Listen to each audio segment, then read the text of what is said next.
Hey, hi everyone. Do you guys know Farina Ristorante? You guys know? The one in like the Best Western in the hotel. So maybe you've heard this ad by them where they say, Farina Ristorante, fine Italian pastas, authentic cuisine. And then they always end with, Farina Ristorante, remember, you don't have to sleep with us to eat with us. And I'm always like, man, I was looking forward to sleeping with Fabio tonight. Or at least, Lorenzo with Fabio is all tied up. Like, I keep forgetting to call them and ask, like, is it still an option to sleep with you before I eat with you? Or is that just off the table? Because honestly, I can be on the table, off the table. We do it all. Whatever. Alright, so I hate anyone who seems better than me. You look like you're better than me. I'm not. Believe me. Believe me. You just look. I just see. Because I don't have anything resembling, a core, stable sense of self-worth, which I bet you have. I don't know, like, for example, I'm married, and I sort of believe that my husband, kind of likes me, but I feel like he picked me the way he picked out his car. Like, he was just like, this one's got some features I like kind of a silvery sheen and, large heated seats.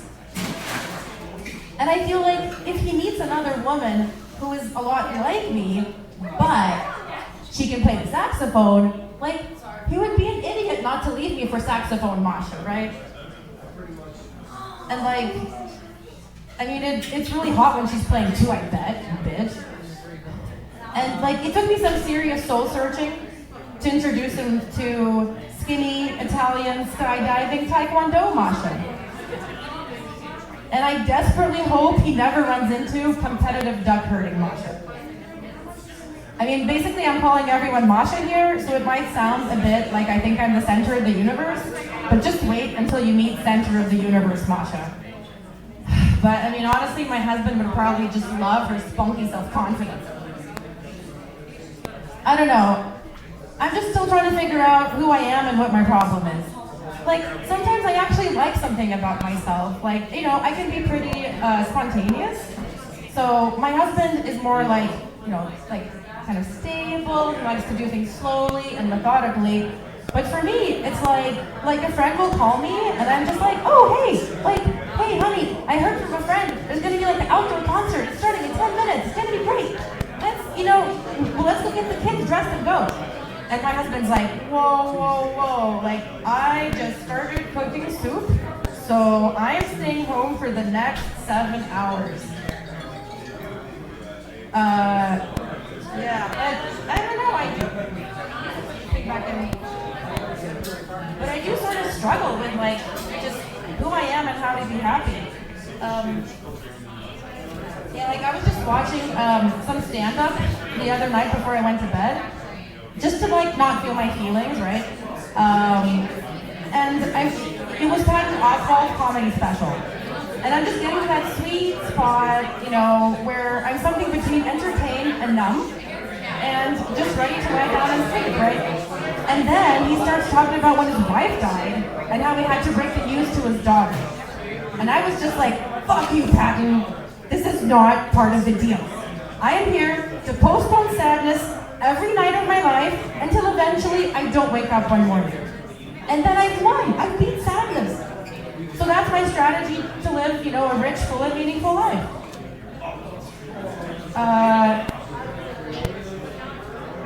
Does this thing get higher? There we go.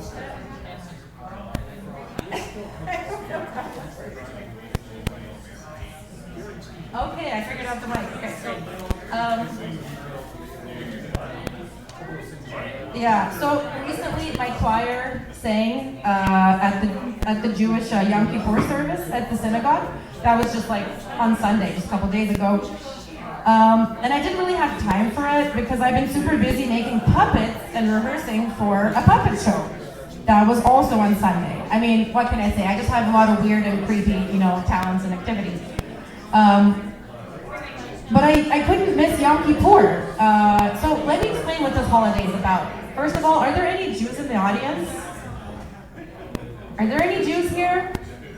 Okay, good. Because I don't want someone being like, you're explaining it all wrong, and complaining.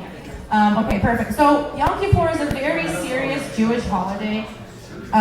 Basically, you're supposed to recognize what a total piece of shit you are and wallow in guilt and shame for all of the horrible things you've done all year long.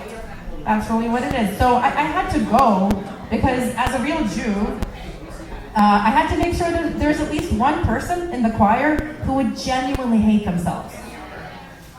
Like a professional wallower. And I could just feel terrible about all of my sins this past year. Honestly, most of which were not even worth it. I don't know, one of the things that causes me the most guilt is environmental damage. Which is caused just by my very existence. So basically, I feel guilty every time I eat or breathe.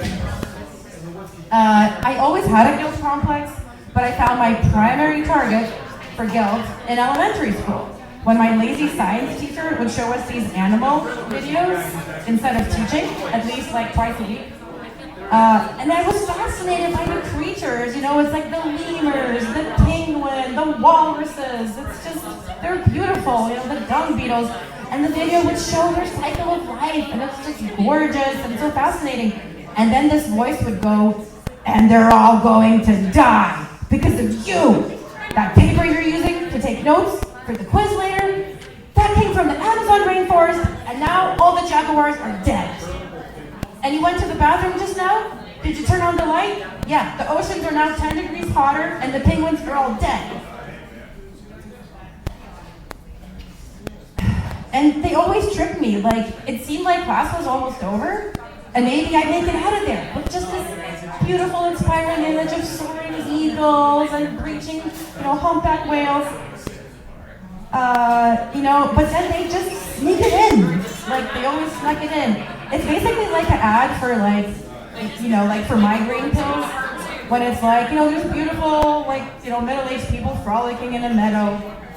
And then all of a sudden, it's they quickly list all of the warnings, all of the deadly side effects. So, it's side effects of your totally unnecessary existence will definitely include the death of thousands of rare and beautiful creatures through the destruction of their precious ecosystems to serve your selfish purposes. Ask your doctor if being a shitty, useless human is right for you. Yeah, I don't know, I just have a lot of mental health issues, honestly. I mean, maybe it's because of having kids recently, it's just been harder.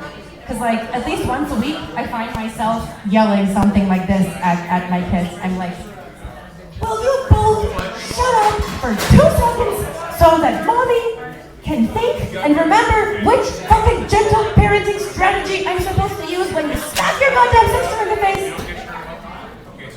It's just a little rough. Yeah, one time someone told me that my kids are two peas in a pod. But I was like, you know what, they don't do so well in that pod. There's a lot of fights going on in that pod. One pea is trying to kick the other pea out of the pod entirely, trying to get it to fall on its face out of the pod. There's just no space in the pod, and they're arguing over who's the best pea in the pod. I don't want them in that pod together anymore. How about we just stop skimping on pods and stop shoving 2 very different peas into the same pod and expecting them to get along, okay? Can they move into 2 separate pods, please? I don't know. I mean, yeah, my son is really intense, but sometimes he's not very smart about his, protests though. Recently he got mad at my husband for not playing a video game with him. So what he did was, he ran to the kitchen, grabbed a handful of kale, and angrily bit a chunk out of it. Bit a chunk, and then put the rest of the kale into separate, smaller bowls. I was like, wow, that was the most counterproductive protest in the history of mankind. Like, he basically just ate some kale and made us all, several small salads.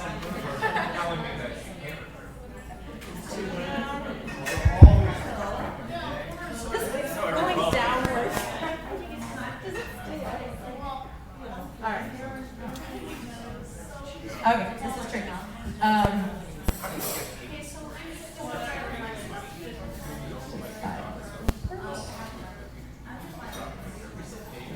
Yeah. And so I decided to try some karate for my son. So that, at least his ass kicking would be a little bit more, like directed and disciplined. But yeah, that's been pretty much a joke. For example, these are some of the things he does in his karate class. He will refuse to do the actual kicks and punches, and then he'll do this. He's like, Mom, look, Mom. He's like, Mom, that is a way better kick. I invented the best kick because I use my hands and my feet at the same time. And then when they're doing, like the warm-ups and they're doing push-ups and jumping jacks, this is how he does a push-up.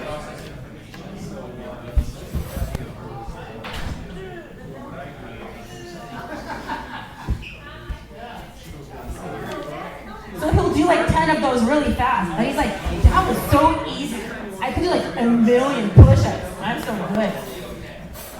And then they were learning like the self-defense, the self-defense techniques. And they always teach the kids, as soon as you get out of the hold, turn around, run away as fast as you can, yell help or fire. And he was he actually told the sensei, he was like, why would I run away? I could just punch the guy in the face. He's very smart. And the last thing is one day he, in karate class, interrupted everyone and was like, hey, guys, I have a friend in my school. He told me that when he was 5 years old, he was a black belt in karate. And then one day, a grown-up stranger attacked him. So my friend kicked him in the ball. And then my friend took out a knife and stabbed this man and killed him. And I like how he said ball, I guess this man lost his other testicle to another 5-year-old, karate master. So basically one day, the sensei was like, I appreciate, your son, he participates in karate. And I was like, yeah, verbally, mostly verbally.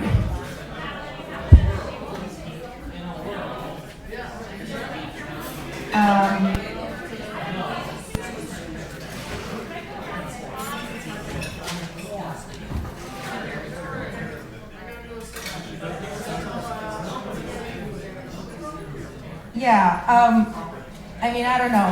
I'm just really open and vulnerable about admitting what dicks my kids are.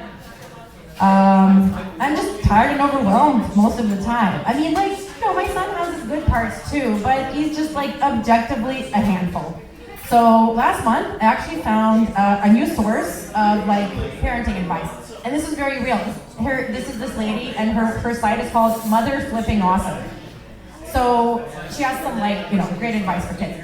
And I was looking up her Facebook group, and I found something, I found her page, and then I found another one that said, furniture flipping advice, before and after. And I was like, oh, this could be great, because we're basically there. I'm pretty sure my son will flip a table or an armchair pretty soon, and I need to know how to repair the broken legs of the table, right?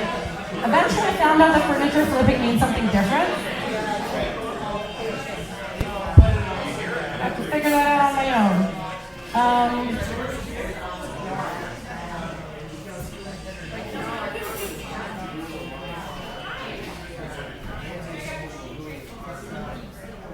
Time-wise here. Okay, well, I'll just finish off on something that happened on my trip to New York recently. So we were just, driving around where my cousins live in the Bronx, and we passed this restaurant, and it said Joe's Burger and Fries, finger fucking good. And I was like, whoa, what? What did I just see? But it was like, you know, it's New York. I guess you can see anything in New York, right? And then I was like, I kept driving. I was thinking to myself, I was like, what do they mean, finger fucking good? Like, is the burger so good that I'm just so grateful I just gotta like finger fuck the burger afterwards? Or are the fries so good that I let them finger fuck me, right? Which one is it? Because if their fries are so good, they must know how to satisfy a woman. And later we drove by again on the way back, and I saw, oh, it says finger licking good. Finger licking good. It's like, oh, that makes so much sense. So after I finger fuck the burger, I lick my fingers. Now it all makes sense. All right.